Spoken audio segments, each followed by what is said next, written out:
प्रातः क्लास चल रहा था 13 सितंबर 1967।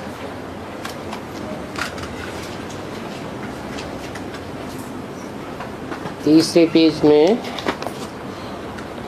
पहली लाइन में बात चल रही थी।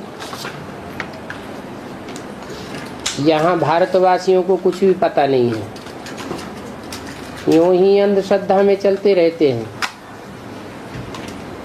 हमारा धर्म किसने स्थापन किया और कब स्थापन किया,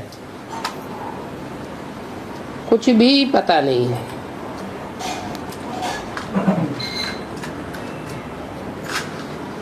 जो भी धर्म स्थापन होते हैं, धर्म पिता के नाम पर उनका नाम पड़ता है।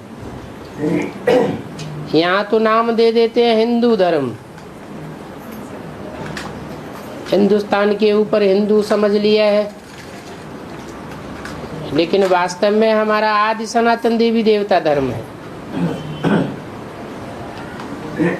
तो पता नहीं है कि सनातन धर्म किसके आधार पर स्थापन हुआ। शास्त्रों में आया भी है कि ब्रह्मा की मानसी सृष्टि के 4 पुत्र हुए, उनमें बड़ा ज्ञानी पुत्र था सनत कुमार। जिस समय सनत कुमार के आधार पर सनातन धर्म स्थापन हुआ। बड़े योगी थे और ज्ञानी थे। भारतवासियों को पता नहीं है, इसलिए कहा जाता है ब्लाइंड फेथ।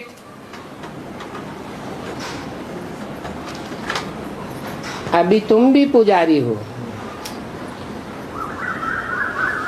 अभी पूज्य बन रहे हो।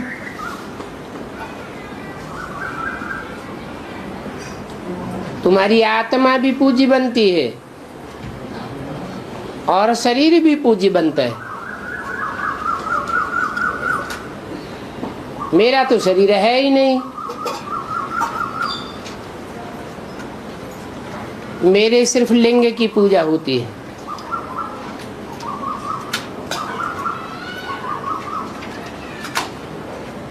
तुम्हारी आत्मा की भी पूजा होती है तो फिर शरीर की भी पूजा होती है। देवता बनते हो तो पूजा होती है ना।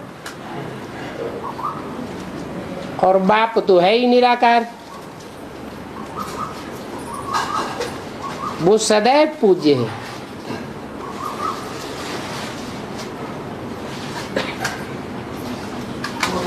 निराकार बिंदु की पूजा होगी या साकार की पूजा होगी? पूजा तो साकार की होती है। निराकार बिंदु को तो याद किया जा सकता है, वो भी जितनी बुद्धि सूक्ष्म होगी उतना एक्यूरेट याद आवेगी। तो बोला वो निराकार सदैव पूज्य है। जब बिंदु है तो पूज्य कैसे? निराकारी स्टेज में सदा पूजा जाता है। किस रूप में पूजा जाता है? नहीं, बिंदु की पूजा होती नहीं, लिंग रूप में पूजा जाता है। जो लिंग रूप है वो बड़ा रूप साकार की यादगार है, लेकिन साकार होते हुए भी जैसे हाथ पांव नाक आंख कान नहीं है, इंद्रियां जैसे है ही नहीं। इंद्रियों से कर्म करते हुए भी जैसे कर्म न किया,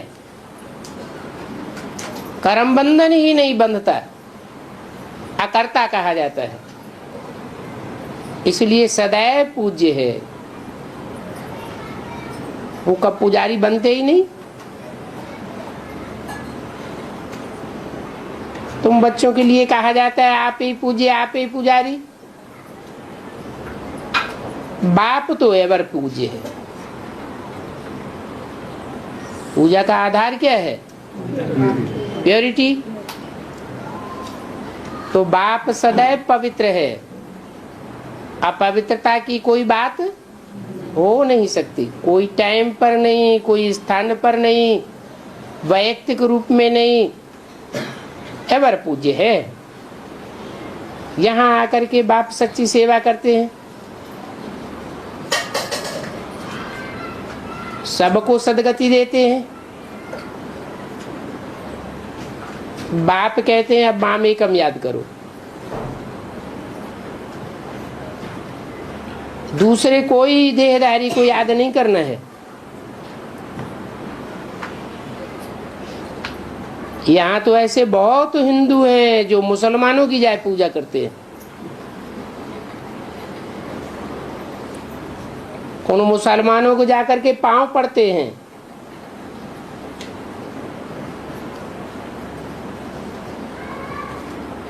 बड़े लखापति करोड़पति जाकर के ला इलाहा इल्लल्लाह कहते। अब कितनी अंधश्रद्धा है। बाप ने तुमको अब हम सो का अर्थ समझाया है, और तो कह देते हैं शिवो हम। अब आत्मा तो शिव बन नहीं सकती। आत्माएं सब जीवन धारण करने वाली है। एक परम पिता परमात्मा ही है जो प्रवेश करता है जीवात्मा में, और प्रवेश करके सारा कार्य संपन्न कराता है। वो कह देते हैं आत्मा सो परमात्मा। अभी बाप ने करके बताया है कि हर आत्मा सो परमात्मा नहीं हो सकती। जज करो। भक्ति मार्ग में हमने कितना राइट सुना और कितना रंग सुना। अभी बाप आकर के राइट ही बताते हैं। वास्तव में हम सो का अर्थ बहुत लंबा चौड़ा है। क्या लंबा चौड़ा है? हम सो देवता, फिर नीचे उतरते हैं तो क्षत्रिय, फिर वैश्य, फिर शूद्र, विराट रूप सारा ही समाया जाता है।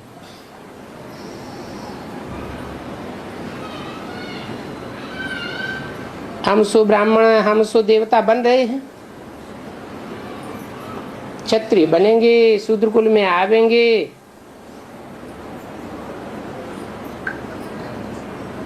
तो बताओ हम सो का अर्थ कौन सा राइट है? हम आत्मा ऐसे ऐसे चक्र में आती है। यादगार में विराट रूप का चित्र भी है। इसमें चोटी ब्राह्मण और बाप को नहीं दिखाया है।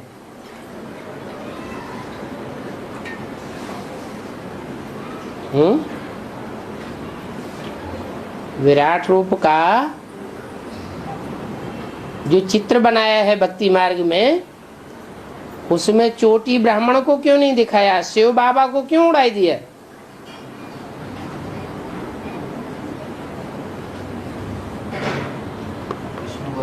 शिव बाबा के बगैर देवताएं कहां से आवेंगे?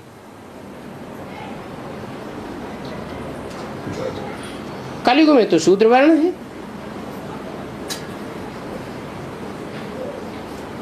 सतयुग में फट से देवता वर्ण कैसे बन जाएगा? पहले शूद्र सो ब्राह्मण बने, ब्राह्मण सो फिर पुरुषार्थ करके देवता बने। कुछ भी समझ नहीं है। भक्ति मार्ग में कितने मनुष्य रहते, कोई ने ग्रंथ पढ़ लिया, उनको ख्याल आया तो मंदिर बना लिया, बस ग्रंथ ही बैठ करके सुनावेंगे। बहुत मनुष्य जाते रहते हैं और बहुत फॉलोअर्स बन जाते हैं। फायदा तो कुछ भी नहीं होता।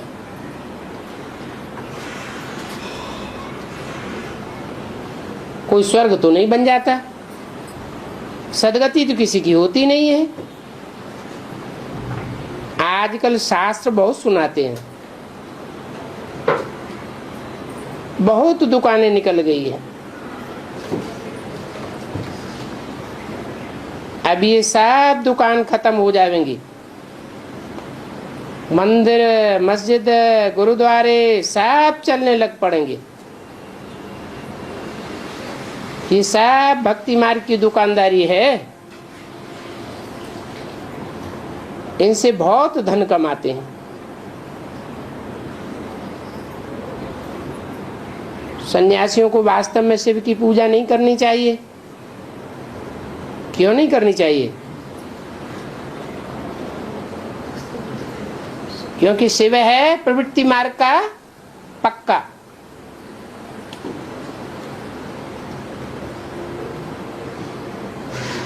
तुम बच्चे भी प्रवृत्ति मार्ग के पक्के हो,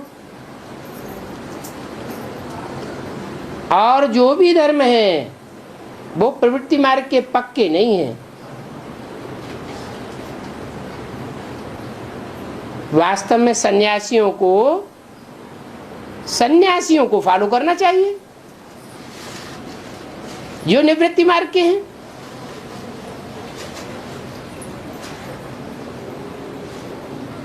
शिव शंकर की तो जोड़ी है,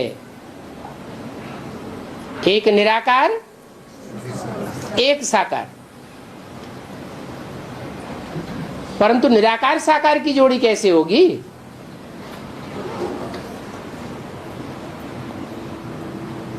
वो निराकार कोई मनुष्य तन के द्वारा निराकार बनता है, निराकारी स्टेज धारण करता है, संसार में प्रत्यक्ष होता है, और कोई स्त्री चोले के द्वारा साकार बनता है। तो ये जोड़ी हो गई।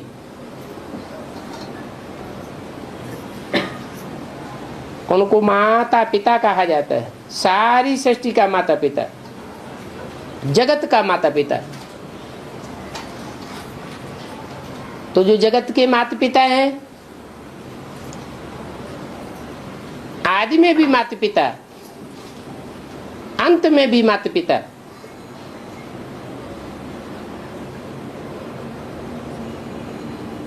वो सन्यासी तो ब्रह्मयोगी तत्व योगी हैं, वो कोई माता पिता को मानने वाले नहीं है। जैसे भारतवासी वास्तव में देवी देवता धर्म के थे, परंतु हिंदुस्तान में रहने के कारण हिंदू धर्म कह दिया है। वैसे ब्रह्म तो महत्तत्व है, जहां आत्माएं रहती हैं। उन्होंने फिर ब्रह्म ज्ञानी तत्व ज्ञानी नाम रख दिया है। नहीं तो ब्रह्म तत्व रहने का स्थान है,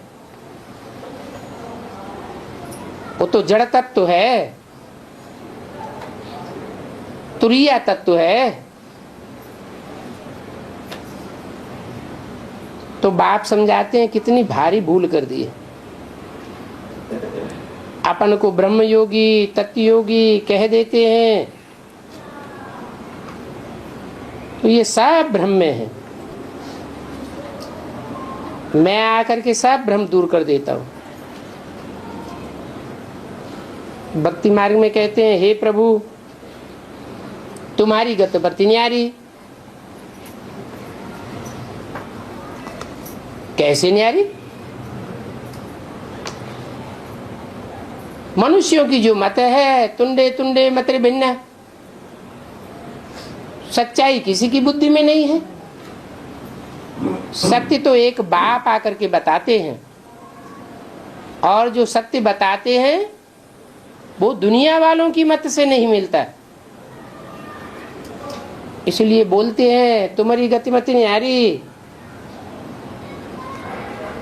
अब वास्तव में गति तो कोई कर ही नहीं सकता, सब दुर्गति करने वाले हैं। बाप ही आकर के सदगति करते हैं। एक की मत पर जो चलते हैं उनकी सदगति होती है। बाप के आने पर भी अगर अनेकों की मत पर चलते हैं तो दुर्गति की शूटिंग कर लेते हैं। यहाँ एक की मत कितनी कमाल कर देती है, सारी विश्व को चेंज कर देती है। आगे पीछे सारी विश्व को चेंज जरूर होना है। अभी तुम बच्चों की बुद्धि में है कि इतने सब धर्म कैसे आते हैं, कैसे आते हैं?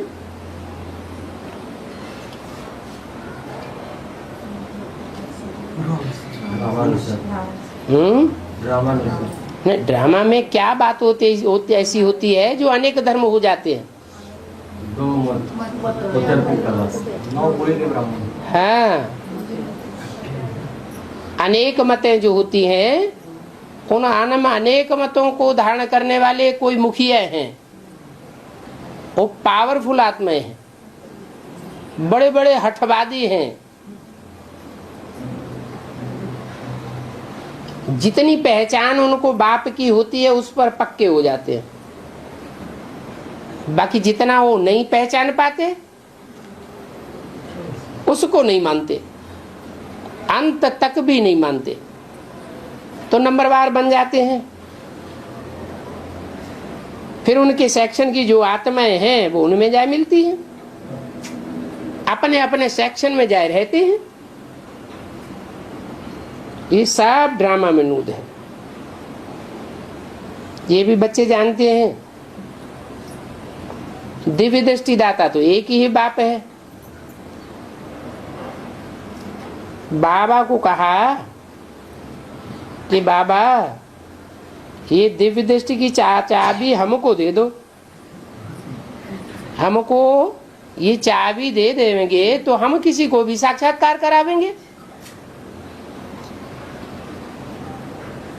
बाबा बोला नहीं, ये चाबी किसको नहीं मिल सकती। इस चाबी के एवज में मैं तुमको विश्व की बादशाही देता हूं, चाबी नहीं दे सकता।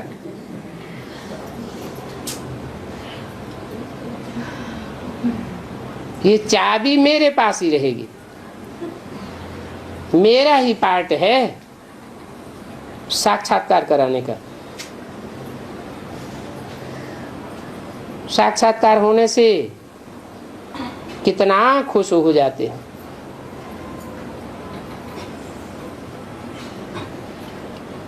परंतु इतने साक्षात्कार भक्तों को हुए, उससे मिलता तो कुछ भी नहीं है। जब साक्षात्कार से मिलता कुछ भी नहीं है, सिर्फ अल्पकाल की खुशी मिल जाती है, खुशी हो जाती है। क्योंकि जिनकी भक्ति करते हैं वो चैतन्य में दिखाई पड़ते हैं। तो ऐसे बहुत कहते हैं कि हमको शिव बाबा का साक्षात्कार हो तो मैं शिव बाबा का बन जाऊंगा। बाप कहते हैं इस साक्षात्कार से कोई फायदा नहीं। मीरा को साक्षात्कार हुआ, परंतु मीरा कोई मुक्ति में थोड़ी चली गई, न जीवन मुक्ति में गई। मनुष्य समझते हैं मीरा बैकुंठ में रहती थी, परंतु इस दुनिया में बैकुंठ कहां से आया? बैकुंठ तो बाप आकर के स्थापन करते हैं। ये सब साक्षात्कार की बातें हैं। बाप बैठ सब बातें समझाते रहते हैं। इनको किनको? इन ब्रह्मा को भी पहले बैकुंठ का साक्षात्कार हुआ। तो ये बहुत खुश हो गया। वो भी जब देखा मैं बैकुंठ का महाराजा बनता हूं, विनाश भी देखा, फिर राजाई का भी देखा तो निश्चय बैठ गया, ओहो मैं तो मालिक बनता हूं। फिर बाबा की प्रवेशता हो गई, बस बाबा ये सब आप ले लो, हमको तो विश्व की बादशाही चाहिए, और तुम बच्चे भी ये सौदा करने आए हो क्या? कि हमारे पास जो कुछ है सो आप ले लो और बदले में हमको विश्व की बादशाही दे दो। जो ज्ञान उठाते हैं उनको फिर भक्ति से जैसे नफरत आ जाती है। क्या पहचान बताइए ज्ञानियों की? जितना जितना ज्ञानी होगा उतना भक्ति से दूर चला गया होगा। भक्ति के संस्कार अगर देखने में आते हैं, इससे साबित होता है अभी ज्ञान पूरा बुद्धि में बैठा नहीं है। 13/967 की वाणी का चौथा पेज। तो जिनकी बुद्धि में ज्ञान बैठ जाता है, भक्ति के संस्कार उड़ जाते हैं, वो तो पक्का ज्ञान को पकड़ लेते हैं। क्योंकि पहले आने वाले पहले जो भक्त होते हैं वो अव्यभिचारी भक्ति करते हैं, बाद में आने वाले भक्त व्यभिचारी भक्ति करते हैं। तो जो व्यभिचारी भक्ति करते हैं उनकी बुद्धि में ज्ञान समाय न सके। क्यों नहीं समझ सकता? क्योंकि ज्ञान एक से आता है और भक्ति अनेकों से आती है। बहुत हैं जो भल ज्ञान भी लेते हैं फिर भी उनकी भक्ति करने की हेर पड़ी हुई है। अम्बा का दर्शन करना, यह करना, तीर्थों आदि पर जाना छूटता ही नहीं। ज्ञान भी लेते रहते हैं और भक्ति भी करते रहते हैं। ऐसी हेर पड़ी रहने वाले फिर चले जाते हैं। सेंटर संभालने वाली ब्राह्मणी भी कोई के साथ यात्राओं पर चली जाती है। अरे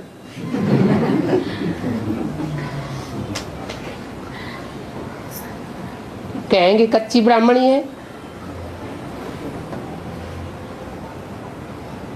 कोई कहते हैं हमारे साथ तीर्थ यात्रा पर चलो, हम सारा खर्चा करेंगे, तो घूमने फिरने चली जाती है। बाप कहते हैं घूमना फिरना भूतों का काम है। बिना कोई लक्ष्य के, बिना कोई कारण के इधर उधर आना जाना करना, ये सब क्या है? ये सब भूतों का काम है। जैसे भूत प्रेत योनियों वाली आत्माएं ऐसे ही घूमती रहती है, खुद भी तंग होती है और औरों को भी तंग करती है। तुम बच्चों को तो भारत की सेवा में मददगार बनना है। तुम व्यर्थ ही इधर उधर कहीं घूमना फिरना नहीं कर सकते। घूमने फिरने में तो फालतू पैसा खर्च होता है, तन की शक्ति नष्ट होती है और मन की ताकत भी घूमने फिरने की प्लानिंग बनाने में नष्ट होती है। तुम्हें तो फुरी तालाब भरना है। कहते हैं बाबा हमारा ये 1-2 रुपया के ईंट लगाए देना। बाबा कहते हैं तुम्हारा ये बहुत बन जाएगा। तुम तो पदमा पदमपति बनने वाले हो। शास्त्रों में गायन है, गरीबों को क्या गायन है? कोई गरीब ब्राह्मण का गायन है? 2 मुट्ठी चावल दिए तो महल मिल गए।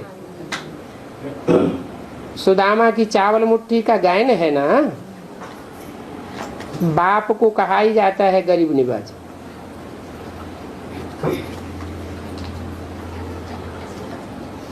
तो ठीक है, 2 मुट्ठी चावल दे दो और स्वर्ग में महल मिल जाएंगे। हद की बात है, बेहद की बात है। क्या बेहद की बात है? चावल ही क्यों कहा, गेहूं क्यों नहीं कह दिया? हाँ, ये जड़ चावलों की बात नहीं है। चावल का मिसाल दिया। रुद्रमाला की आत्माएं जिनका छिलका उतरा हुआ हो, पुरुषार्थ संपन्न हुआ हो। कौन सा छिलका? देवान का छिलका उतर गया हो। ऐसी आत्माएं मुट्ठी भर ईश्वरीय सेवा में उनका संगठन बना करके, मुट्ठी भर संगठन बना के अर्पण कर दिए। 1 मुट्ठी या 2 मुट्ठी? 1 मुट्ठी। 2 मुट्ठी क्यों? एक रुद्रमाला और दूसरा रुद्रमाला, वो रुद्रमाला और विजयमाला। तो बाप को कहा ही जाता है गरीब निवाज। मम्मा अपने पास धन संपत्ति लाई थी क्या? नहीं लाई थी। कौन सी सेवा की? तन की सेवा दिल से की तो कितना ऊंच पद बन जाता है। सतयुग में जाए क्या बनेगी? महारानी बनेगी। तो जिन गरीबों के पास कुछ भी नहीं है उनको भी बहुत मिल जाता है। यहाँ जो गरीब हैं वो वहां बहुत साहूकार बन सकते हैं। कैसे? गरीब हैं तो उनको अहंकार कुछ भी होगा नहीं। धन का अहंकार नहीं होगा, मान मर्तबे का अहंकार नहीं होगा, महलवाणियों का अहंकार नहीं होगा। वो ईश्वरीय ज्ञान रत्नों की बहुत कदर करेंगे। ज्ञान रत्नों की जो कदर करते हैं जैसे भगवान की कदर करते हैं। भगवान भी क्या कहते हैं? मुरली से प्यार माना मुरलीधर से प्यार। तो बाप कहते हैं ये ज्ञान रतन तुम्हारे जन्म जन्मांतर के लिए स्थूल रतन बन जाएंगे। आत्मा में वो संस्कार भर जाते हैं। जो साहूकार हैं वो तो यहाँ इस दुनिया में ही अपने को स्वर्ग में समझते हैं।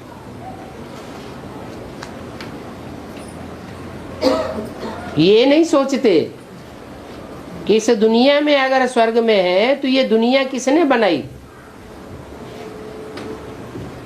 ये कलयुगी दुनिया किसने बनाई जहां स्वर्ग में है? ये तो कलयुगी दुनिया रावण की बनाई हुई है। इसमें अल्पकाल का सुख और सदाकाल का दुख है। तो ऐसी बुद्धि वाले वहां गरीब बन जाते हैं। कैसी बुद्धि वाले? जो यहाँ समझते हैं कि हम तो इसी दुनिया में स्वर्ग में हैं। साहूकारों को तुम्हारी क्लास में बैठने में भी लज्जा आवेगी। क्या? अरे कहाँ ये मक्खी मच्छरों मिसल भरे पड़े। उन्हें तो लज्जा आ जाएगी। वहां सन्यासियों आदि के सत्संग में देखो कितने जाते हैं। कितनी मोटरें खड़ी रहती हैं।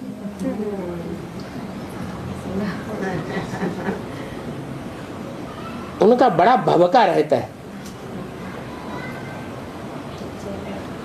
लाखों की तादाद में मनुष्य जाते हैं, बड़े बड़े मजे में लगते हैं, और बाप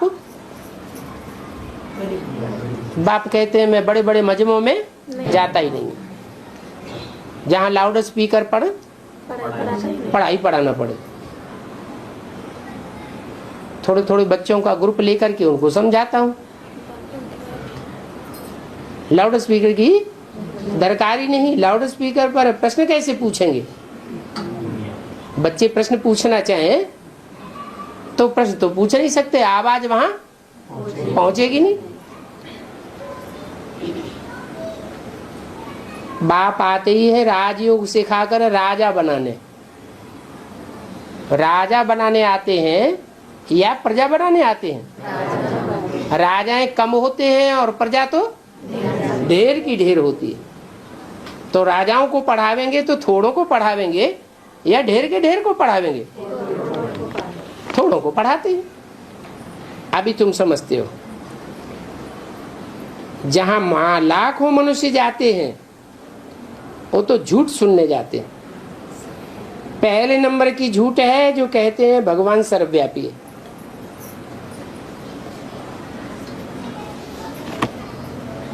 कहते हैं कृष्ण भगवान वाच, कृष्ण भगवान सर्वव्यापी है।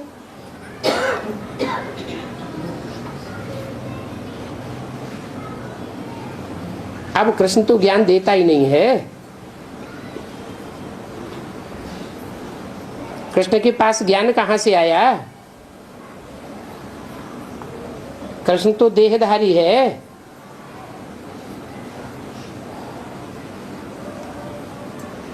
कृष्ण देहधारी है और धर्म पिताएं देहधारी नहीं है, वो भी देहधारी है। फिर उनकी निराकारी स्टेज कैसे देखने में आती है? हैं? उनकी निराकारी स्टेज अल्पकाल की है।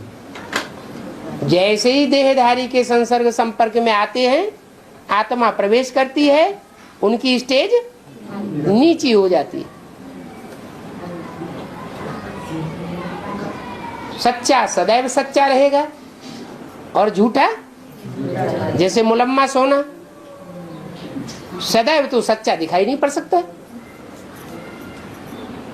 तो बाप कहते हैं कि ये भक्ति है अज्ञान। रावण के अनेक सिरों से आता है ये अज्ञान, और ज्ञान सागर बाप एक ही है। भक्ति में जो भी रहते हैं उनके लिए कहा जाता है कि वो कुंभकर्ण की नींद में सोए हुए। कब जागेंगे? जब भंभोर को आग लगेगी तब ये कुंभकर्ण जागेंगे। लिखा हुआ भी है, आखिरी पांडवों की जीत हुई और कौरव हार गए। आखिरी जीत क्यों हुई? सच्चाई की जीत तो पहले भी होनी चाहिए, मध्य में भी होनी चाहिए। पांडवों की जीत आदि में मध्य में क्यों नहीं दिखाई देती? नहीं, 63 जन्मों के किए हुए पाप कर्म हैं। ये वही जन्म जन्मांतर के राजाएं हैं जिन्होंने भगवान बाप से राजाई सीख कर, राजयोग सीख करके अनेक जन्मों की राजाई प्राप्त की है। फिर कुसंग में आते हैं तो संग का रंग लग जाता है, बहुत पाप कर्म करते हैं। बाप जानते हैं कि इनको कुसंग का रंग लगा है, इसलिए महापापात्मा की लिस्ट में आ गए हैं। तो जब तक अनेक जन्मों का पाप कर्मों का बोझा न उतरे तो प्रत्यक्षता कैसे हो जाएगी, विजयी कैसे बन जाएंगे। इनके पाप कर्म इनको विजयी नहीं होने देते, माया सवार हो जाती है। तो बाप कहते हैं आखिरी फिर भी पांडवों की विजय होती है, क्योंकि ये पंडा बाप के बच्चे हैं। पंडा किसे कहा जाता है, जो सच्चा राह दिखाने वाला है, उस बाप के बच्चे हैं। बाकी तो सब कहे जाते हैं, क्या कहते हैं धर्म पिताओं को, हैं पैगाम देने वाले, रिसेप्टर कहते हैं। लेकिन वास्तव में सच्चा पैगाम कोई देने वाली नहीं है।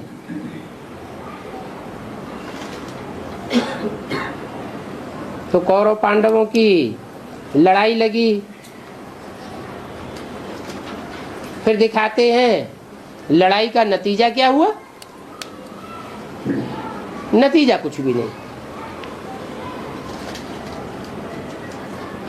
द्वापर के अंत में कौरव पांडवों की लड़ाई हुई, महाभारत युद्ध हुआ। युद्ध होने के बाद रिजल्ट कुछ भी नहीं, पापी कलयुग की स्थापना हो गई। ऐसे गीता पढ़ने वाले बहुत होंगे, उनसे पूछो कि भगवान आया, भगवान ने पांडवों को राजयोग सिखाया, रास्ता बताया, महाभारत लड़ाई हुई, फिर रिजल्ट क्या हुआ।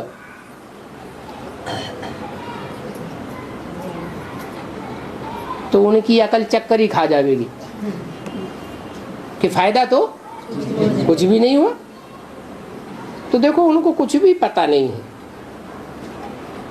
दिखाते हैं प्रलय हो गई,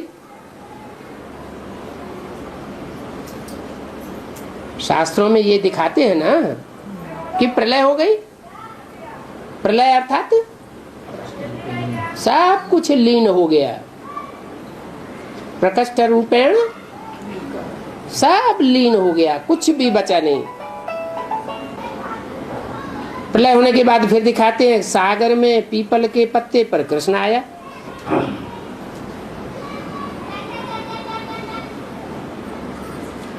शास्त्रों की जो भी बातें हैं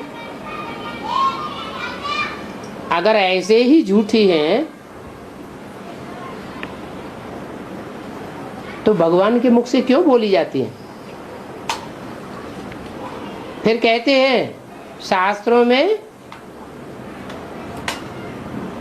भूसे में दाने के मेसल सच्चाई है, भूसा बहुत है दाने थोड़े हैं, आटे में नमक मिसल सच्चाई है।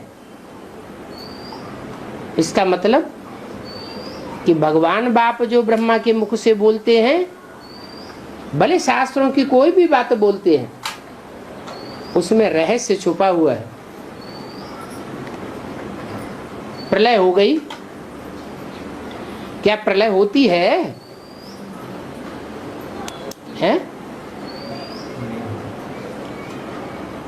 प्रलय नहीं होती है, परंतु मन बुद्धि रूपी आत्मा परमात्मा बाप की याद में लीन हो जाती है। संकल्प विकल्पों का जितना भी भंडार है वो सब खलास हो जाता है। फिर दिखाते हैं कि पीपल के पत्ते पर कृष्ण आया। ये कौन से समय की बातें हैं?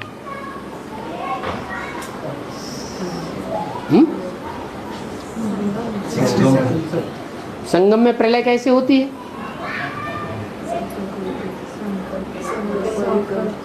एक आत्मा के लिए होनी है, सभी के लिए होनी है, आगे पीछे नंबर बार सब बीज रूप स्टेज में जाने हैं। बीज रूपी स्टेज में जाना माने सब खलास हो गया, आप मुए मर गई दुनिया। फिर शूटिंग शुरू होती है तो दिखाते हैं सागर में पीपल के पत्ते पर कृष्ण बड़ी मौज में अंगूठा चूसते हुए आया। तो सब लीन ही हो गया, तो पीपल का पत्ता कहां से आ गया? पीपल का पत्ता अर्थात शास्त्रों में लिखा है पीपल पात सरिस मन डोला, पीपल के पत्ते के समान मन डुलायमान है। तो मन के रूप में पार्ट बजाने वाली आत्मा कौन?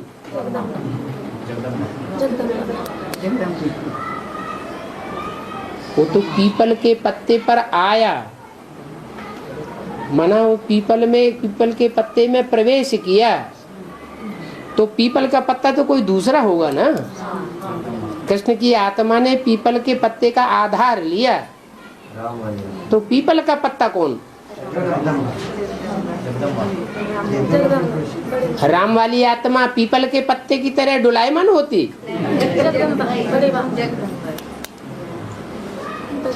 अगर वो ही पीपल के पत्ते की तरह डुलायमान हो जाएगी तो फिर निश्चय बुद्धि कौन बनेंगे? एक है ध्रुव तारा और बाकी सब है नंबरवार छोटा बड़ा चक्कर काटने वाले। तो ज्यादा से ज्यादा जो चक्कर काटने वाली आत्मा है वो है कृष्ण की सोल, और वो प्रवेश करती है किसमें? पीपल के पत्ते में। माना जिस आत्मा में प्रवेश करती है वो आत्मा ज्ञान में बहुत ऊपर नीचे होती है, बहुत डुलायमान होती है, और जो भी पत्ते होते हैं उतना नहीं हिलते, और पीपल का पत्ता यूं फिर यूं पूरा ही डोल जाता है। बाप कहते हैं कि नवैया हिलेगी डुलेगी लेकिन डूबेगी नहीं। देखने वाले जो अनिश्चय बुद्धि होंगे उनको भी हिलाई देगी, लेकिन बाप के महावाक्यों के ऊपर निश्चय बुद्धि होना चाहिए ना, कि नैया डूब नहीं सकती, हिलोरे कितने भी आवे परंतु यह नैया डूबेगी नहीं। तो दिखाते हैं पीपल के पत्ते पर कृष्ण आया। अभी बताओ ये कैसे हो सकता है? है? ऐसे हो सकता है कि कृष्ण की आत्मा उस पीपल पात जिसका सरिस मन डोला, पीपल के पत्ते की तरह जिसका मन डोलायमान होता है, ऊपर नीचे होती है जो आत्मा, उसमें कृष्ण की सोल बड़े आराम से प्रवेश करके अपनी आत्मिक स्मृति का अंगूठा चूसती है।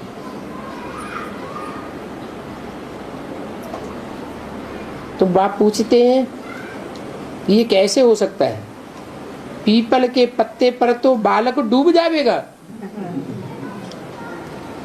माना स्थूल बालक की बात नहीं है, ये तो आत्मा की बात है, और आत्मा तो पावरफुल है। पावरफुल आत्मा पीपल के पत्ते के मिसल डुलायमान आत्मा में प्रवेश करती है। मनुष्य तो सब सत सत्य कहते रहते कि हाँ पीपल के पत्ते पर कोई बालक सागर में था और वो बालक बड़े आराम से लेटा हुआ था। बड़ी प्रलय तो होती नहीं है। कब?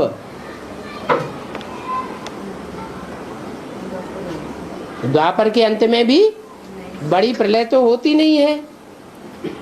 ये भारत खंड तो अविनाशी है, इसका विनाश कभी होता ही नहीं। सब खंड लीन हो जाएंगे, समुद्र के गर्त में समाये जाएंगे, लेकिन भारत खंड समुद्र के गर्त में समाएगा नहीं। ये अविनाशी खंड है। बाप कहते मैं जहां आता हूं, मैं जहां आता हूं, वो खंड कभी विनाश को नहीं पाता। क्यों? क्योंकि सच्चा बाप है ना। सच्चा बाप जहां आता है वहां विनाश नहीं हो सकता। सत्य का विनाश होता ही नहीं। विनाश किसका होता है? असत्य का विनाश होता है। असत्य न पहले था और न रहेगा। ये धर्म खंड, इब्राहिम बुद्ध क्राइस्ट के धर्म खंड, ये पहले थे क्या भारत में? दुनिया में थे। भारतवासियों की भी बुद्धि में भी नहीं थे। और दुनिया का कोई मनुष्य इन धर्म खंडों के बारे में 2500 साल पहले जानता ही नहीं था। 2500 साल के अंदर ही ये धर्म खंड आए। तो विनाशी धर्म खंड है ना, न पहले थे और न अंत में रहेंगे।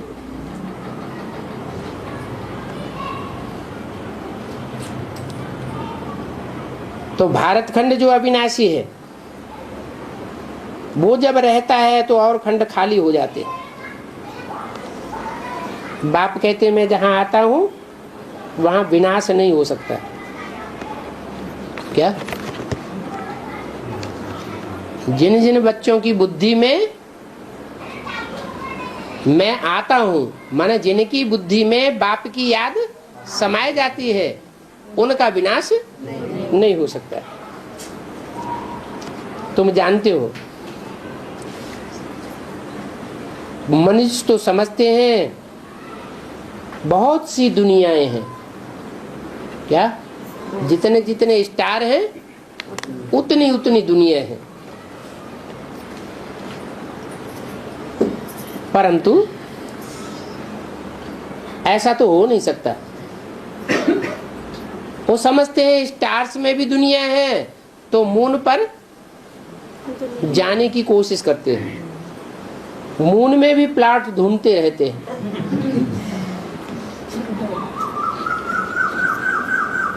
अब वहां तो जीवन ही नहीं है। कोई भी स्टार में दुनिया होने का सवाल ही नहीं है। क्यों? क्योंकि सूर्य से निश्चित दूरी चाहिए। जैसे पृथ्वी के ऊपर भी जहां तिरछी किरणें सूर्य की पड़ती है, उत्तरी ध्रुव और दक्षिणी ध्रुव में, वहां इतनी सर्दी है, इतनी ठंडी है कि 12 मास बर्फ ही बर्फ जमी रहती है। तो पृथ्वी में ही थोड़ी सी दूरी होने पर जीवन खलास हो जाता है। जहां निश्चित दूरी है वहां जीवन है। तो और जो स्टार्स हैं वो तो पता नहीं कितने दूर हैं और कितने नजदीक है। वहां तो जीवन होने का सवाल है ही नहीं।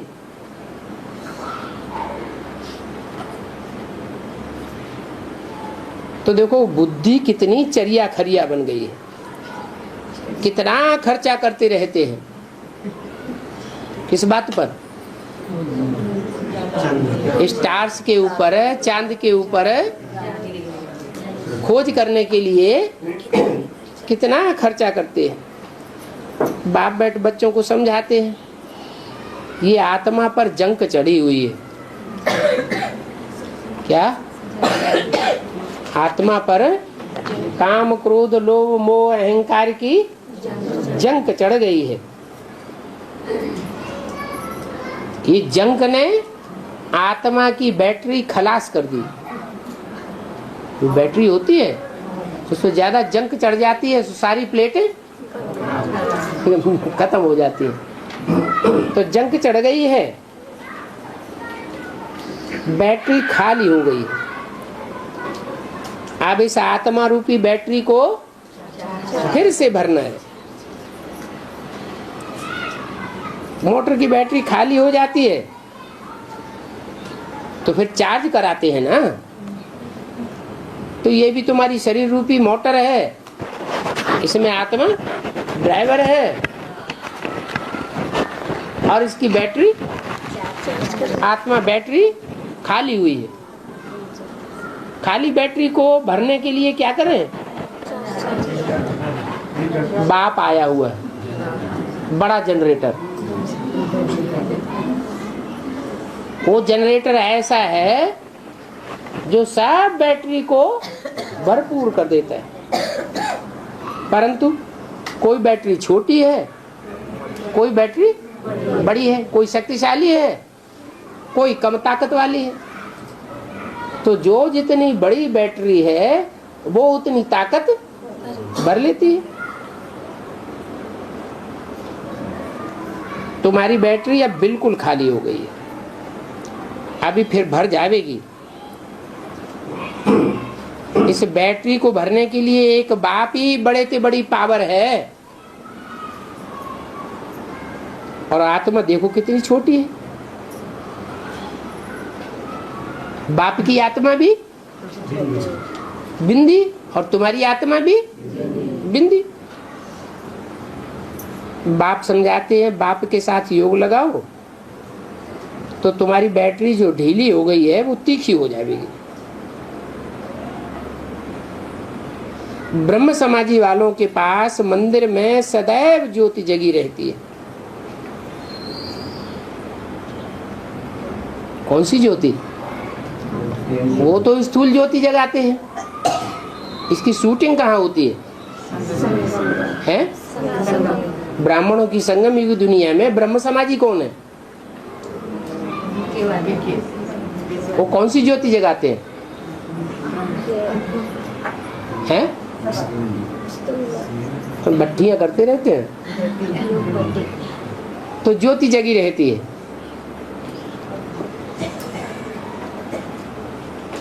उस ज्योति को वो ईश्वर समझते हैं। परंतु ज्योति से क्या होगा? जब याद में बैठते हैं तो किसको याद करते हैं? बिंदु स्टार को, रोशनी को याद करते हैं। परंतु वो बिंदु स्टार चैतन्य कहें या जड़ कहें? जैसे रोशनी है, जैसे आग है, तो 5 तत्वों में अग्नि भी जड़ तत्व है, वो भी रोशनी देती है। आत्मा अगर शरीर में प्रवेश न करे तो जैसे जड़वत, शरीर में प्रवेश करती है तो चैतन्य कही जाती है। तो ज्योति को याद करने से क्या होगा? दुनिया में मनुष्यों की अनेक मतें हैं। कोई कहते हैं भगवान बाप बिंदु है, कोई कहते हैं भगवान बाप कृष्ण है, दादा लेखराज है, गीता का भगवान है। अब यहाँ तो है बाप की एक मत। बाप आए सबकी सदगति करते हैं। ऐसे नहीं कि सिर्फ ब्रह्मा कुमार कुमारियों की ही सदगति होगी, नहीं, सारी दुनिया की सदगति करते हैं। भारत खंड ही सबका तीर्थ है। तीर्थ है, तीर्थ में तो जाकर ठिकाने लगते हैं। तीर कहते हैं किनारे को, था कहते हैं स्थान को। नवैया मझधार में पड़ी हुई हो तो नवैया में बैठने वालों की क्या इच्छा होती है? कि जल्दी से एक किनारे लग जावे, एक ठिकाने लग जावे, नहीं तो पता नहीं भंवर में नैया कहाँ की कहाँ चली जाएगी। तो बाप कहते हैं कि अब सारी दुनिया के लिए एक ही तीर्थ बड़ा बन जाएगा। अभी मुसलमान कहाँ दौड़ते हैं? काबा में दौड़ते हैं। क्रिश्चियन भी दौड़ते हैं,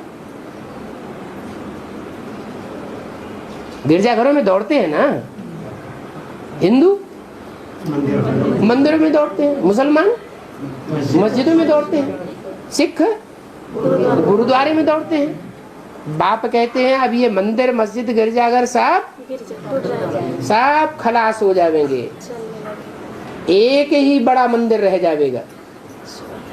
कौन सा बड़ा मंदिर? आबू अब्बा का घर, जहां बाप आते हैं, यहां ही सदगति करने वाला बाप आते हैं। भारत खंड सब का तीर्थ है। तब बाबा ने कहा था कि जन्मदिन मनाना है तो सिर्फ किसका? एक शिव बाबा का ही मनाना है। और सब जन्मदिन मनाना है भरतनाट्य पैनी, और बाबा का जन्मदिन मनाना है बर्थ पाउंड।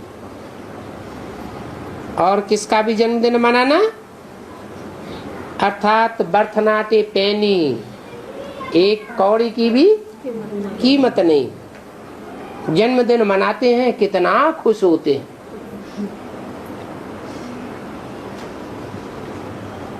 जैसे जो जन्म जिसने लिया है इस दिन, वो कोई बहुत बड़ा काम करके जाएगा। बाप कहते हैं ये सब भरतनाट्य पैनी।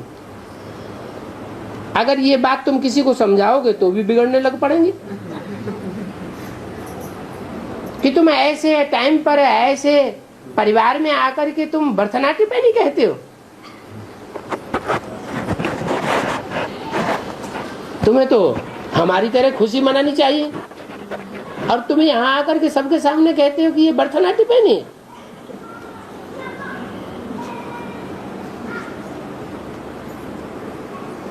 तो बिगड़ने लग पड़ते हैं। तो बच्चे जानते हो कि रावण ही सबको भरतनाट्य पैनी बनाते, बाप आकर सबकी सदगति करते हैं। भक्ति से दुर्गति होती है। फिर भी जिनकी तकदीर में नहीं होगा वो भक्ति छोड़ेंगे ही नहीं। भक्ति नहीं छोड़ेंगे तो क्या अंजाम होगा? ये शरीर छोड़ना पड़ेगा। तुम समझ जाएंगे इनकी ये ताजी भक्ति है, लास्ट जन्मों की। इन्होंने तमो प्रधान भक्ति की है, इसलिए इनकी बुद्धि में बैठता नहीं है। तुम पुराने भक्त हो, ये पुराने भक्त नहीं है।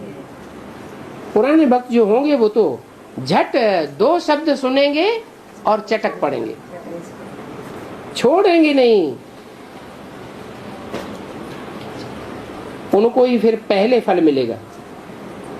कम भक्ति करने वाले होंगे तो धीरे धीरे बाद में आवेंगे। यहाँ ये मालूम पड़ जाता है बड़ा भक्त कौन है।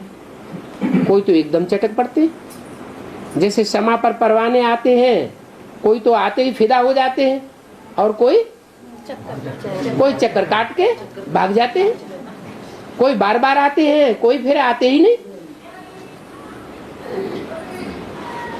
तो शास्त्रों में उल्टा सुल्टा लगाई दिया है, इसलिए सब मुझ गए। शास्त्र है उन्हों की जान जिगर। कहते हैं भगवान कहे शास्त्र न पढ़ो तो भी हम नहीं मानेंगे। भगवान भी आकर के कहे कि शास्त्र छोड़ दो तो भी हम शास्त्रों को छोड़ने वाले नहीं है। यहाँ तो तुम्हारा डायरेक्ट बाप से कनेक्शन है। कितना सहज समझाते हैं। अच्छा, मीठे मीठे से गिल्ले बच्चों को याद प्यार, गुड मॉर्निंग।